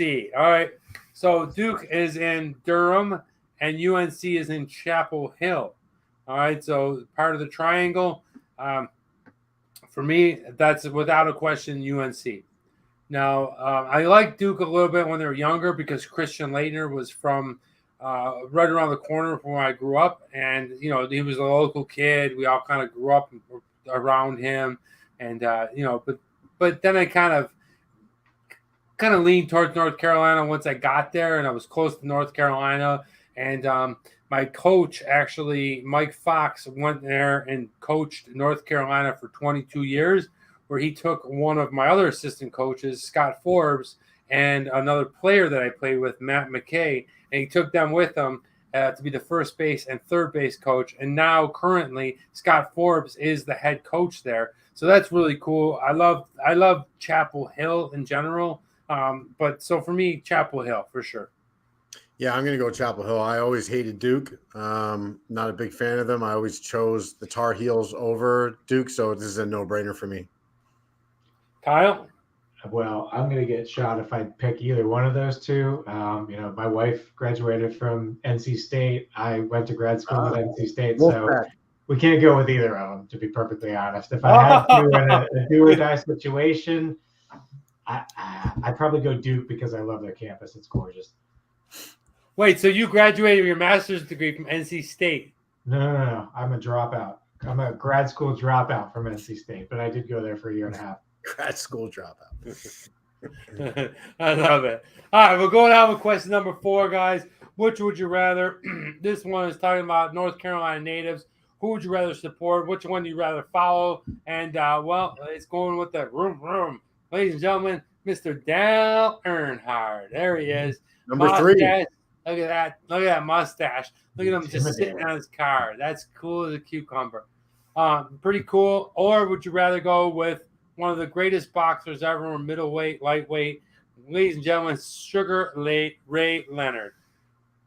Look at that, dude. That is when he's facing off, dude. That I know that fight right there. But is that Hearns? No. Tommy Hearns was very different looking. That's it could be, but I can't tell. Tommy Hearns was much. Well, that's his big fights were the Tommy Hearns and Marvin Hagler, yeah. Oh, okay. Maybe that's what I'm confused. But Marvin Hagler was bald and Tommy Hearns was a lot darker. And, okay. Yeah, but I don't know. It could be. I can't really see on that image. Doesn't matter. Sugar Ray Leonard or Dale Earnhardt. For me, NASCAR really wasn't a big thing. I can appreciate it when I get older. I see why people like it, I guess. I'm not too interested in it. It's kind of like golf. But Sugar Ray, absolutely love boxing. Grew up watching them all the time. Without a doubt, Sugar Ray Leonard. Yeah, so for me, when it comes to boxing, I like heavyweights. Sugar Ray Leonard is not a heavyweight. He was obviously very fast. I think at one time was considered the fastest boxer of all time. I guess now that would be Floyd Mayweather. But for me, I'm going to go Dale Earnhardt here. I feel like his tragedy, which we've kind of glossed over so far in this conversation, is a big part of that. Like, he was the number one. Well, Richard Petty was the guy, and then it was Dale Earnhardt. And I can remember when there was a car accident. It was a crash in a race, I believe, that took his life. And then his son, Dale Earnhardt Jr., became the next big thing. I think he drove the Budweiser car. So just the impact that Dale Earnhardt had on NASCAR, in my opinion, is greater than the impact that Sugar Ray had on the boxing world. If we were talking Dale Earnhardt and Mike Tyson or Ali, I think that's the more appropriate comparison if we were going to do how iconic they were in their sport. So I got to go with the icon. Look at that guy.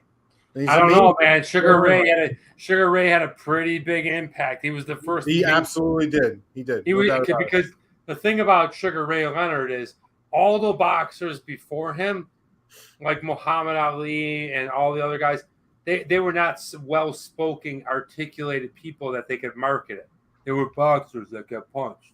Sugar Ray Leonard was that guy. So he opened up all the doors that you see for boxing after that, outside of boxing, outside the ring, I'll say, because he was the first one to start promoting products, doing commercials, speaking public. Sugar Ray Leonard was an affluent man, okay? Not only was he an incredible boxer, but he was also an Olympic champion, an American Olympic champion. So, yeah, but I mean, I agree with what you're saying, but I think Muhammad Ali was the first of all of those things, wasn't he? Right? Like, he was the big promoter. He was the flashy talker. He was the shit talker. Not of products. Oh, well, we're talking about a completely different time in advertising where Sugar Ray was kind of like, he was at that time where that was a thing. But I think they could have done it. Like, as an orator, as a communicator, I think was probably the best. I don't know if you know enough about Sugar Ray. I probably don't. His impact in boxing was But I liked him when I was a kid. That's for sure. He was super popular. I remember. Yeah. But anyway, it doesn't matter. That's your choice. There is no right or wrong. You going with Dale Earnhardt. I'm going with Sugar Ray. Kyle, what are you going with? I got to go Sugar Ray. I'm, not a huge NASCAR fan, but I mean, Earnhardt was, he was, well, Richard Petty's technically the king, but Earnhardt around here is like a god. And people still talk about him all the time. But for me, I love Sugar Ray. He was great as a kid growing up. Watching him was fantastic. Yeah. Okay, a lot of people coming in. Martin saying he met Sugar Ray a few times. A very nice guy. That's good to hear. It's always nice to hear when these high-powered celebrities are good people. Let's go on to question number 5. Ladies and gentlemen, here we go, Kyle. I hope you're not falling asleep or getting too drunk. Let's continue on with the show. The next one, what would you rather? Ladies and gentlemen, would you rather be homeless? But you have your close family and friends, okay? Maybe, I don't know, they hang out, they bring you food, that kind of stuff. Or would you rather live in luxury and be all alone? I don't know. That one's a tough one. I know I answered this before, somewhat similar. It's probably going to go a different way this way. I probably would live in luxury and be alone because being homeless but having close family and friends, I live around hundreds of thousands of homeless. I see it every single day, all day long, and it's not a good image. It's not a good thing. So, whether or not they can help it, I don't know. I'm not a sociologist, but for me, I guess I would take the big house, and I'm not afraid to be lonely. Nate, what about you? Yeah, I would go live in luxury, be all alone, and then if I wanted my family and friends, I'd be like, "Hey, look at this luxurious house I live in. You want to visit me?" But if it was the other way around, I have a feeling that the close family and friends will eventually want to drift off when they smell you every time they drink you. So I'm going to choose living in luxury, but all alone. Hey, Kyle, what about you? I'm gonna go the same, man. I'm an introvert, so living alone is not a big deal to me, and I'm all about living the life of luxury. I'd say it's hard to say that having 2 wonderful girls and a wife. I couldn't imagine not having them around, but I'll invite them over to the house. Why not? Yeah, how many times to get a big house? A lot of people are going with the luxury homelessness, but have children. Nice, okay, I like it. Sugar Ray from Drunatic, I'm going through the comments. I'd rather go with the big house. Look, there is no right or wrong. The main thing here is that you're happy, and that right there is the what would you rather. I hope that you enjoyed that. This is what we're drinking. If you just hopped on, the Wise Man Brewing presents the Mr. Body Electric. Okay, this little crazy Slimer looking guy is going nuts, going bananas, got the tongue hanging out. Good stuff right here. It's your typical hazy IPA. I'm not noticing anything different that's standing out.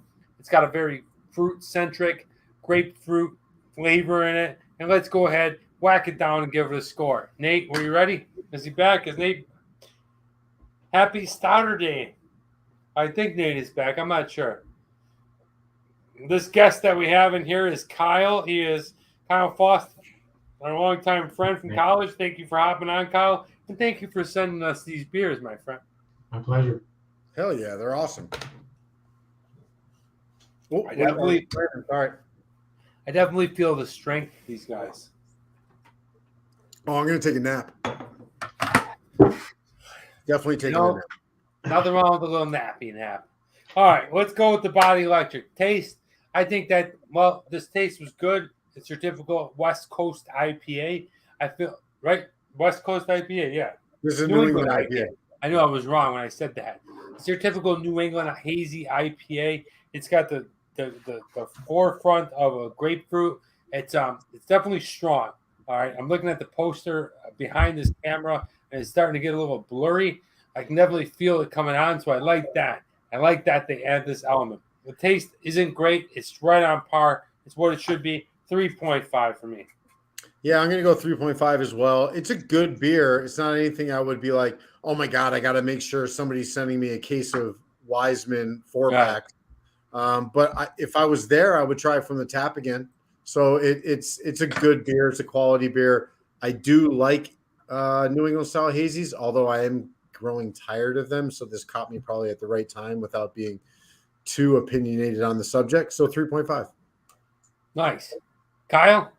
All right. So, there wasn't anything particularly special about it. It was a normal hazy, but I found it really drinkable. Could be Yeah. just after having a couple beers, it goes down easy, but I found it went down real easy. So I gave it a 4. Nice. Nice. I like it. Yeah, I feel like this beer probably in the New England hazy IPAs, especially local and regional, it's an award winner. It wins. It's that good. You should definitely try it. It's just like Nate said, like we're just so inundated with so many different IPAs, hazy this, hazy that. I just I don't know the separation of it. It feels like it's right where it should be. Going on the price, Nate, any idea how much this cost? It was free for us. Love that. Kyle, what was it? So I think it was about the same. It was about $15 for a 4-pack. So Okay. 350, 375. Not bad. Look, I think for a beer this strong, the hazy IPA, it's double. We keep calling it IPA, but it's actually a double IPA, so it's super strong. I'm going to give it 3.5. I feel like that's right where it should be. Anytime you're buying a can of beer like this that packs a punch for $4 and under, I think it's worth it. 3.5. 5.0 for me, same as last one. Got it for free from Kyle. Wouldn't have been able to even know about this brewery otherwise. So for me, 5.0. Nice. Yeah, I went with a 4. It's right in my cheap bastard price range, but still a good beer. So I went with 4. Nice. All right, design. Look, I like their design. I don't necessarily love what's going on in the front. I think it's cool. I like their font, but I love this guy. I think that's really cool. I think the element of the cartoon Slimer thing is cool. I like the color scheme. I like the color fonts. I think overall it's not a bad design. I like to put North Carolina on there. It is a lot of verbiage going on. There's a lot of words on this thing. If we see Wiseman, well, it's borderline a lot of read. But overall, I think it's great can. I like the design. 3.5. Yeah, I'm kind of, I disagree. I don't think there's a lot of information. I think there's, New England style double India pale ale might be a little bit wordy, but there's no story. There is a quote here from Walt Whitman, which is, I sing the body electric, the armies of those I love engirth me, and I engirth them. I don't know if that's innuendo or whatever, but I do appreciate this guy in the back here. I just wish that there was a little bit more of a description on what they were trying to do with this beer. I like the color scheme. I like their logo. It kind of reminds me of like maybe someone who works in an old watch shop or clock tower. I could see that, Nate. I could see that. I like that. So for me, I'm going to give them a 3.5. It's a fair design for me. I follow Nate. I did 3.5. Really, it was the electric Slimer that sold me on the beer.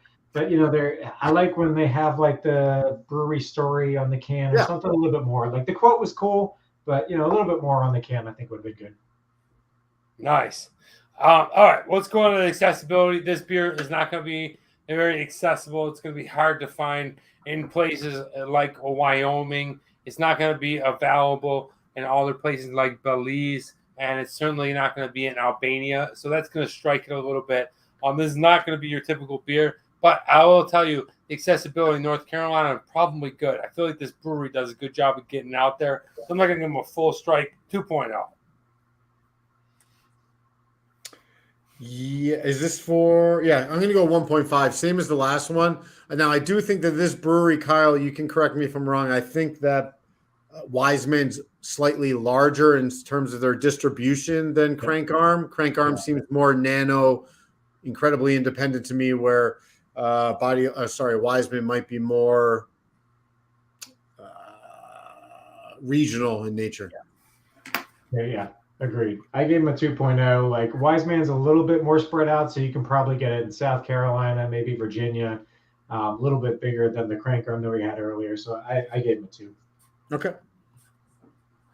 Nice. Okay. Going on to the TMD X Factor. Look, Kyle, absolutely love him as a friend. Love that he sent it to us. So got it. Sweet dreams, Barrow. Good night, my friend. How can I not give it a 5.0? It's a place in Asheville, North Carolina that I'm a little familiar with. I hope to get back there. I got to go with a 5.0 just because of everything in there. I think that they do bring a nice element to the West Coast IPA. I just haven't distinguished it from a lot of other ones. It seems very similar, but taking all these circumstances into evaluation, I give it a 5.0. Yeah, I'm going to give him a 4.0. Strong score overall because we get the beer from our friend, our college buddy, which is very much appreciated. But it's a standard hazy to me. It didn't stand out, and I'm a slightly tired of hazies at the moment. I'm not going to lie, but they've given me an average offering that I would definitely want to try on the tap. If I was in Winston-Salem, I would go there to try it, so I can compare it from my memory of the can. But over from the X Factor, 4.0 for me. Okay. Kyle? All right, so I'm going to split the difference between you guys and go 4.5. I think I agree with Nate. Like, it's kind of a run-of-the-mill hazy. Like, there's nothing special about it. Brewery-wise, I think they come out with great beers, and overall, I think it's a good beer. And 4.5, I think is good for them. Nice. Not a bad score. Not a bad score at all. Not a bad beer. Loved drinking it. Was very thankful for it. Ladies and gentlemen, the Wise Man Brewing presents the Body Electric, and I gave it a score of a 17.5. Dude, this is twice now on this show. The exact same score. All right, so I got 18. So not all hey. There he is. Hey, it's funny because that's I guess where it should be. Does that sound funny? It's just slightly above average, I think. People all agree that this is a good thing. It's a good beer. When you see certain labels, you're like, "Holy shit, that's awesome!" Or when you drink it, you're like, "Damn, dude, that just tastes different." This is right around that 18 level, so really good beer. Thank you so much. Let's go right into the what are you reading, what are you watching, what are you listening to? I'm going to roll the die, and we're going to go ahead and spin that sucker. Number 3 is what are you listening to? I am listening to, you guys might or might not remember, depending on your age, MTV Music Television Videos used to play a lot of videos, and they had this segment called Unplugged. So I am listening to MTV Unplugged. It brings back a lot of cool bands, and when you hear them, they talk a little bit about the story of the song. And it's just kind of cool to hear acoustically. I'm listening to that on Apple Music. I just put the MTV Unplugged Essentials. That's what I'm listening to. Did you start off with the Nirvana Unplugged? I did. Well, one of the Nirvana songs, yeah. Which one? I can tell you. It wasn't Teen Spirit. It was something else. Is it the man who saves the world? Yeah. About a girl. David Bowie. Oh, About a Girl. Okay, so About a Girl was the whole album, that Unplugged album. You can go through the entire thing and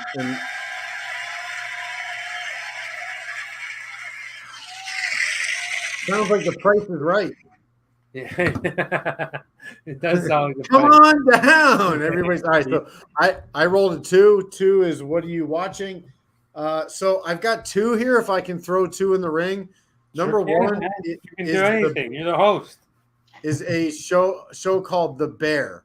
It is based out of Chicago. It's on the Hulu streaming app. It is about the restaurant industry. It's about a guy that worked for some of the most prolific and best restaurants in the world, like Noma and French Laundry. And he comes back to town to run a sandwich shop, an Italian beef shop in Chicago. I think it's incredible. The pace, the electricity of the show, feeling what it's like to be in a kitchen, how difficult that work is, being a chef or being a cook. I just loved it. And then in the same cooking world as Iron Chef has just been released on Netflix. It's a little bit too theatrical for me at this point. I wish they would treat me like an adult, not a 6-year-old. But the actual cooking on the show is phenomenal. So if you like guys like Curtis Stone and Kristen Kish, one of the other hosts, like it's Iron Chef. I grew up watching Iron Chef, the original, and I love that show. So I'm glad it's back on Netflix, even though if it's a little bit too kitschy and corny for me. I love Dave's TV set. I rolled a 2. I'm watching you guys. Love it, Dave. Thank you so much, man. We really appreciate that. Kyle, you rolled? I guess a 3 because you're in the mix with me. But what are you watching these days, or what are you listening? Right, yeah, I was gonna say I don't have a dice. I don't have my D20 for my D&D to stuff. But I'll split the difference. I've been watching Stranger Things because I'm trying to catch up on that. I know a lot of people have already seen it. And oddly enough, like I just put Running Up That Hill on my Spotify account. I actually, I'm a huge 80s song guy. I've never heard that freaking song before. The hook is great. The rest of the song, it's all right. But yeah, I mean, that's. What's the name of it, Kyle? Running Up That Hill. All right, I'm gonna listen to this. Running up. It's a remake. It's a remake. It's a remake from the '80s of a very club. What did they call it when disco transferred over to electric? Running Up That Hill. Meg Moreland sang it, the new version. Who? Yeah, I don't know what the new version is. I know that the lady that sang the one in the '80s is making bank off it, apparently. From running Up That Hill. Yeah, I'll tell you the new version. Hold on, I got it on my playlist. Running Up That Hill is by Kate Bush. That's it. That's the original. Oh, that's the original. So that's the one that's in the show. The Hound and the Fox. No, so the original. Meg Myers. The original is Kate Bush. Yeah. I love the remake though, because I heard it and I was like, Placebo? What? Who's the artist? I'm looking it up right now on my playlist. Hold on. Burger. Is it Placebo? Where is it? Is it DJ Michelle? I think I'm drunk. Is this it? No, that's not it. That was it. Come on, dude. This is it. Meg Myers. No, that is not it, dude. This is the remake.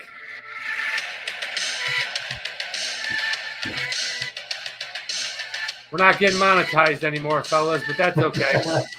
Cut it out now. You'll be good. I'm pretty sure that sounds like Stranger Things. That This sounds is like the Kate Bush remix. Let it hit your body. Move a little. Last move. In circle. All right. Here we go.